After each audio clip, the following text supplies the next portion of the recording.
Paper leak किया जाता है। जाति जनगणना सही तरीके का जाति जनगणना जो हमने तेलंगाना में किया, आपके खिलाफ इस देश में 24 घंटा अत्याचार होता है।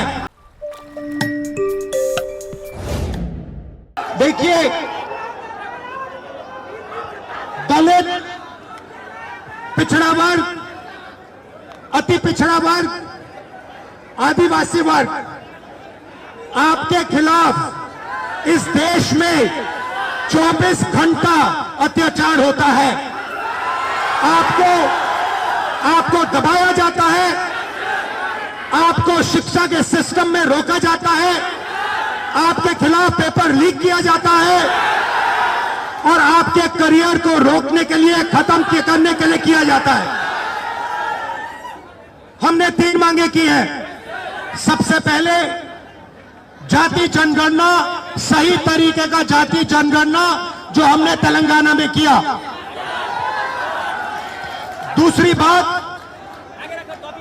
कानून, हिंदुस्तान का कानून है कि प्राइवेट कॉलेजेस और यूनिवर्सिटीज में आरक्षण होना चाहिए और ना नरेंद्र मोदी ना बिहार की सरकार उस कानून को लागू कर रही है। इसीलिए हम उन पर दबाव डालेंगे और जब तक, मैं बता रहा हूं, जैसे मैं यहां आया हूं ना, रोक नहीं पाए, वैसे ही नहीं रोक पाएंगे जब तक इन्होंने प्राइवेट इंस्टीट्यूशंस में रिजर्वेशन नहीं किया, तब तक हम आगे बढ़ते जाएंगे, लड़ते जाएंगे। क्योंकि आप 90% हो, आप अपनी स्ट्रेंथ समझो, आपको भटकाकर, डराकर, दबाकर, आपके ध्यान को इधर उधर करके आपको रोका जाता है। इस देश में आपके लिए कोई जगह नहीं है। 90% के लिए इस देश में कोई रास्ता नहीं है। आप ब्यूरोक्रेसी को देखो, सीनियर ब्यूरोक्रेसी में आपके कितने लोग? 0। आप कॉर्पोरेट इंडिया को देखो, कॉर्पोरेट इंडिया में आपके कितने लोग? 0। आप हाई कोर्ट्स देखो, आपके कितने लोग? 0। आप एजुकेशन सिस्टम के मालिकों को देखो, मेडिकल सिस्टम के मालिकों को देखो, आपके लोग कितने? 0। मगर मनरेगा की लिस्ट निकालो, आपके लोगों से भरी हुई है। मजदूरों की लिस्ट निकालो, आपके लोगों से भरी हुई है। सारे के सारे कॉन्ट्रैक्ट्स, सारा का सारा धन 5-10% के हाथ में जाता है और आपको उल्टी सीधी बात बताकर आपके ध्यान को इधर उधर कर दिया जाता है। आपको एक साथ खड़ा होना है और 3 मांगे हैं। पहली मांग जाति जनगणना, दूसरी मांग प्राइवेट इंस्टीट्यूशंस में, प्राइवेट स्कूल्स और कॉलेजेस में रिजर्वेशन, अति पिछड़ा का, ओबीसी का, दलित का, आदिवासी का। तीसरी बात, एससी एसटी सब प्लान, जो आपका पैसा है, जो आपको नहीं दिया जाता है, आपको वो दिया जाना चाहिए। ये 3 चीजें कहने में आपसे आया था। और ये बात समझिए, आप एक बात समझिए, बिहार की पुलिस ने अभी मुझे रोकने की कोशिश की, रोक नहीं पाई। पता है क्यों नहीं रोक पाई? नहीं, इसलिए नहीं रोक पाई क्योंकि आपकी शक्ति मेरे पीछे है। आपकी शक्ति मेरे पीछे है, इसीलिए कोई, दुनिया की कोई शक्ति उसको रोक नहीं सकती है। हमने कहा, हमने नरेंद्र मोदी से कहा, पार्लियामेंट में कहा, तुम्हें जाति जनगणना करना पड़ेगा। हमने उससे कहा कि तुम्हें संविधान को यहां माथे पर लगाना पड़ेगा। नरेंद्र मोदी जी ने आपके दबाव से डरकर जाति जनगणना हिंदुस्तान में घोषित किया है। आपके दबाव से डरकर उन्होंने कॉन्स्टिट्यूशन अपने माथे पर लगाया है। मगर वो लोकतंत्र के खिलाफ हैं, संविधान के खिलाफ हैं, जाति जनगणना के खिलाफ है और जो 90% हिंदुस्तान की गरीब आबादी है, अति पिछड़ा दलित आदिवासी माइनॉरिटीज, ये इन सब के खिलाफ है। ये अदानी अंबानी की सरकार है, ये आपकी सरकार नहीं है। आपने इतने प्यार से मेरी बात सुनी, इसके लिए आप सबको दिल से बहुत बहुत धन्यवाद। मैं जानता हूं SC ST अति पिछड़ा हॉस्टल्स में यहां क्या होता है।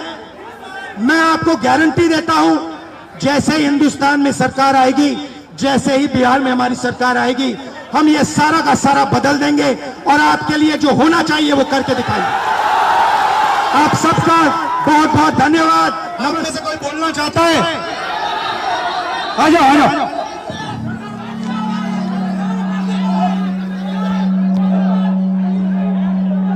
आपका नाम? प्रदीप सर, प्रदीप। यहाँ पे आपके हॉस्टल में क्या हालत है, थोड़ा बताइए मुझे। सर हॉस्टल की हालत बहुत खराब है, हॉस्टल की हालत बहुत दयनीय है। हम लोग बहुत बुरी स्थिति में रहते हैं सर। यहाँ की जो प्रशासन है उसके द्वारा बीच बीच में मानसिक प्रताड़ना दी जाती है हॉस्टल को खाली करवाकर। सर आपसे बहुत उम्मीद है, आपसे उम्मीद इसलिए है कि आप नेता प्रतिपक्ष है और आप हमारे देश के अगले यशस्वी प्रधानमंत्री है सर, तो आपसे बहुत उम्मीद है सर। आपके साइड से, आप सबके साइड से लोकसभा में मैं कौन सा मुद्दा उठाऊं? सर लोकसभा में सर जो दलित के साथ भेदभाव होता है और शिक्षा का सर जो बजट है दिन पर दिन घटता जा रहा है और कल्याण विभाग की जो सर बजट है वो घटती जा रही है। दलित की शिक्षा तो सर दलित की शिक्षा योजना स्तर पे मिलती है लेकिन उसको जमीनी स्तर पे नहीं मिलती है सर। ये जो नई शिक्षा नीति है इसमें सर दलित विरोधी है, इसको डिजिटलाइज करने की बात की जा रही है, जबकि हमारे समाज में सर बहुत से लोग डिजिटल से बहुत दूर है, उनको डिजिटल का डी भी नहीं पता है। तो इसके लिए सर कुछ किया जाए और जमीनी स्तर पे किया जाए सर। आपसे उम्मीद है सर आप कर सकते हैं सर। ये जो पूरा शिक्षा का सिस्टम और स्वास्थ्य का सिस्टम प्राइवेटाइज हो रहा है, इसके बारे में आप क्या सोचते हो? सर ये सर प्राइवेटाइज करने का सर ये सरकार की जो मंशा है सर, उसे SC ST OBC को दूर रखा जाए सिस्टम से सर। हम लोग शुरू से सिस्टम से दूर है, न हमारा मीडिया में कोई है, न हमारा उद्योगपति कोई है, न हमारा बड़ा ब्यूरोक्रेट्स में कोई है। तो सर हम लोग को जो उसमें भागीदारी है वो देनी चाहिए सरकार को। मीडिया के बारे में बताइए थोड़ा। सर जो मीडिया गोदी मीडिया है, गोदी मीडिया सर हम लोग को दिखाती नहीं है, हमारा लोग मेन स्ट्रीम मीडिया में है नहीं, तो हम लोग चाहते हैं कि हम लोग का मीडिया प्रतिनिधित्व हो। और सर दरभंगा में जर्नलिज्म के लिए कॉलेज हो, जर्नलिज्म के लिए कॉलेज नहीं है, हम लोग जर्नलिज्म करना भी चाहते हैं तो वो प्लेटफॉर्म नहीं मिलती है सर। इसकी हायर एजुकेशन फीस इतनी होती है कि हमारे फीस पे नहीं कर पाते हैं, इसलिए हम लोग कोर्स नहीं कर पाते हैं सर। यूनिवर्सिटी में जो है कोर्स समय पर नहीं होता है, यूनिवर्सिटी में जो है सर बहुत फीस। आप क्या पढ़ते हो? सर मैं DLED कर रहा हूँ सर, सेकेंड ईयर में बाइट माधोपट्टी का होना से। कैसा चल रहा है? सर DLED तो ठीक चल रहा है, लेकिन सर आगामी TRE 4 है जिसमें 23-25 वालों को मौका मिले, इसके लिए भी हम लोग प्रोटेस्ट किए हैं सर, कर रहे हैं सर। और माता पिता क्या करते हैं, भाई बहन कितने हैं? सर मेरे माता पिता सर, मम्मी तो गृहिणी है, पापा एक मामूली ड्राइवर है सर। पापा जो है 300-400 दिहाड़ी पे काम करते हैं सर। हम लोग बहुत गरीब तबके से आते हैं, अगर ये हॉस्टल नहीं होती तो हम लोग को एक ऐसा प्लेटफॉर्म नहीं मिलता, हम लोग नहीं पढ़ते, इसलिए ये हॉस्टल है। और सर एक और मांग आपसे हम लोग करना चाहेंगे कि सर ये हॉस्टल है, हम लोग यहाँ मैट्रिक इंटर ग्रेजुएशन कर लेते, क्या मैट्रिक इंटर ग्रेजुएशन करने से हम लोग को नौकरी मिलेगी? नहीं मिलेगी। तो कंपटीशन के लिए एक छात्रावास होना चाहिए, PG छात्रावास दलितों के लिए होना चाहिए, जिससे कि हम लोग आगे की पढ़ाई कर सके और देश के विकास में अपना योगदान दे सके सर। भाई बहन और पापा मामा से मेरी नमस्ते कर देना। Thank you brother.